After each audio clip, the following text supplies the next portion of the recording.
아침 묵상에 오신 여러분들을 환영하고 축복합니다. 또 하나님께서 새로운 날들을 우리에게 허락하셨는데요.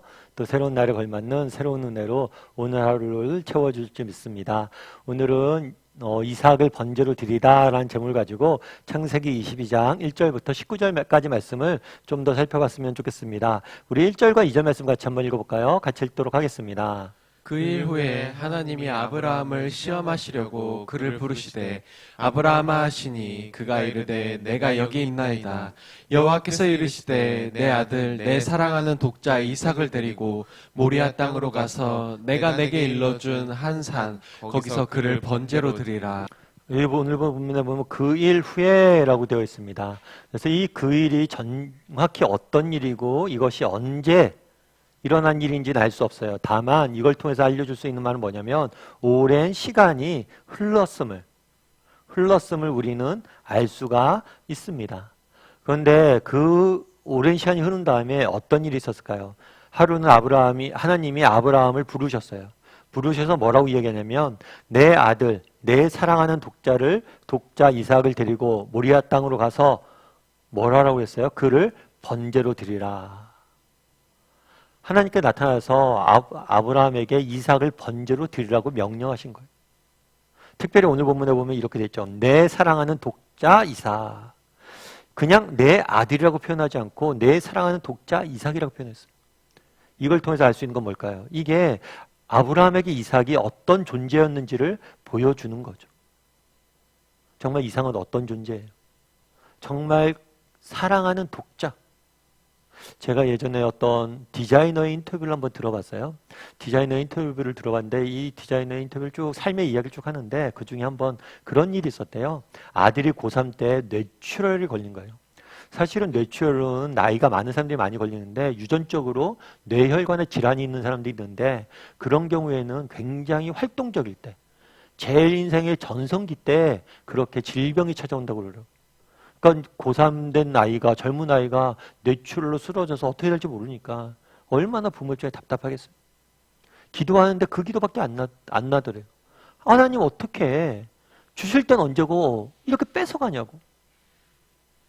그래서 아이가 입원하고 급하게 응급수술을 받고 밤새는데 정말 한숨도 안 자고 도대체 무슨 생각으로 밤을 샜는지 모르겠대.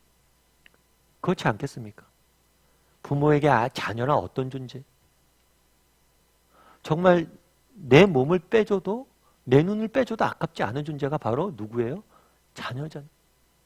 그리고 그렇잖아요. 주실 때는 언제고 이제 달라고 하냐고. 이게 말이 안 되는 거죠.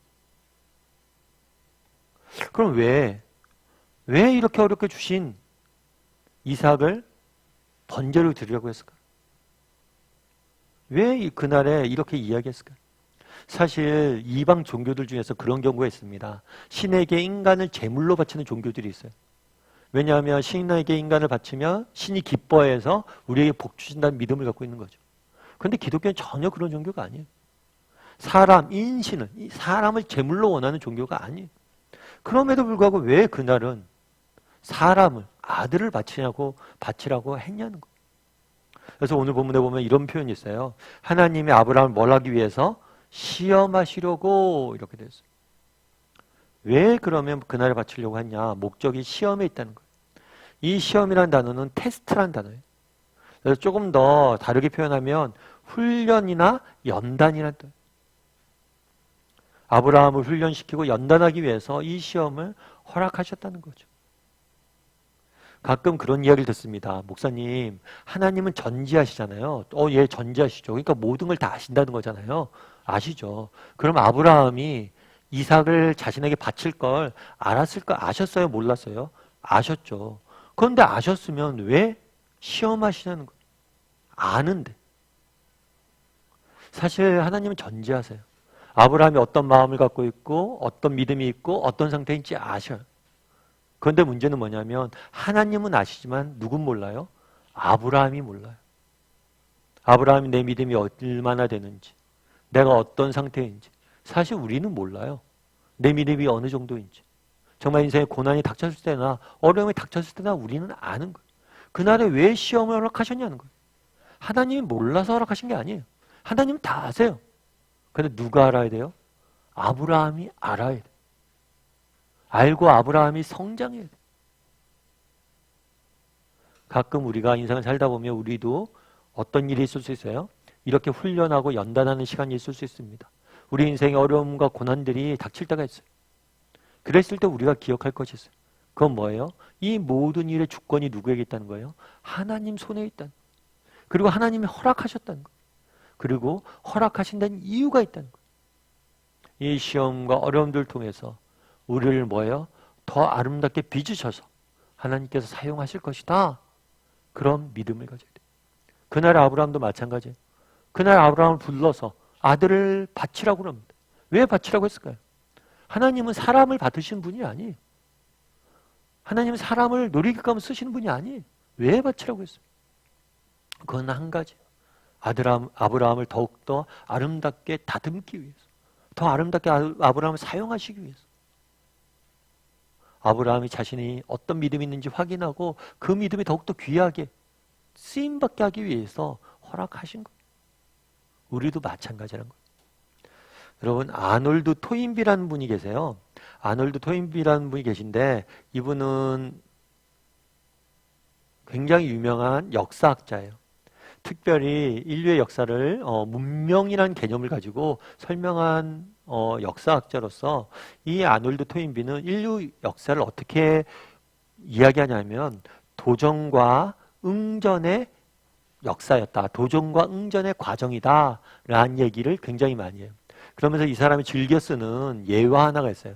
그건 뭐냐면 영국 사람들, 런던 사람들은 청어를 굉장히 좋아해요. 그리고 청어 요리를 먹는 걸 되게 좋아해요. 근데 이 청어가 되게 독특한 게 뭐냐면 북해 쪽에서 잡힙니다. 그런데 아무리 빨라도 런던까지 오는데 2, 3일이 걸려요.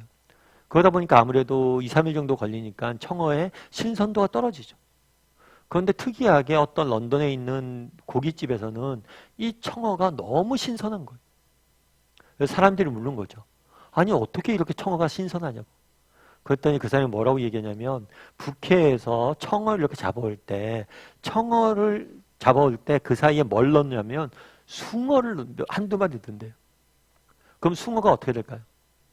청어를 잡아먹어요. 그런데 뭐 한두 마리 잡아먹습니다.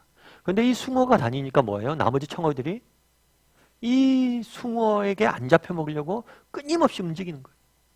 그러다 보니까 청어들이 신선하고 그런 청어를 가져올 수 있다는 거예요. 그래서 숭어가 없다면 청어의 생명력이 떨어진다 이런 이야기를 하는 거죠. 이게 바로 도전과 응전의 역사라는 거예요. 그래서 인류 역사는 도전이 있기 때문에 발전을 한다는 거예요. 시험이 있고 어려움이 있기 때문에 역경이 있기 때문에 인류는 발전해 왔다는 거예요. 참 통찰력 있는 이야기라고 생각을 합니다. 우리 가끔 그런 생각이 들죠. 왜 하나님이 우리를 사랑하시는데 이렇게 어려움들을 허락하실까? 그런데 우리가 좀 바꿔볼 필요가 있어요. 사랑하시는데 어려움을 허락하시는 게 아니라 사랑하시기에 어려움을 허락하시는 거예요. 왜요? 우리를 더 아름답게 빚으시기 위해서. 우리에게 더 좋은 것, 더 귀한 것들 주시기 위해서. 그날 아브라함에게 이삭을 바치라고 말씀하신 이유도 거기에 있어요. 바라기는 우리 다음의 식구들도 한번 돌아봤으면 좋겠어요. 난 얼마나 하나님을 신뢰하고 있는지. 정말 하나님께 때로는 우리 인생의 여러 가지 어려움과 도전과 역경들을 허락하시는데 정말 이 모든 것이 끝나면 내가 더욱더 아름답게 빚어져 있을 것이다. 이런 믿음들이 있는지 돌아봤으면 좋겠고 이런 믿음이 있었으면 좋겠어요. 믿음을 갖고 아브라함이 그랬던 것처럼 묵묵히 하나님이 지시한 땅으로 걸어갈 수 있는 사람이 되었으면 좋겠어요. 그랬을 때 우리는 정말 하나님이 예비하시는 그 놀라운 은혜를 맛보게 될 것입니다.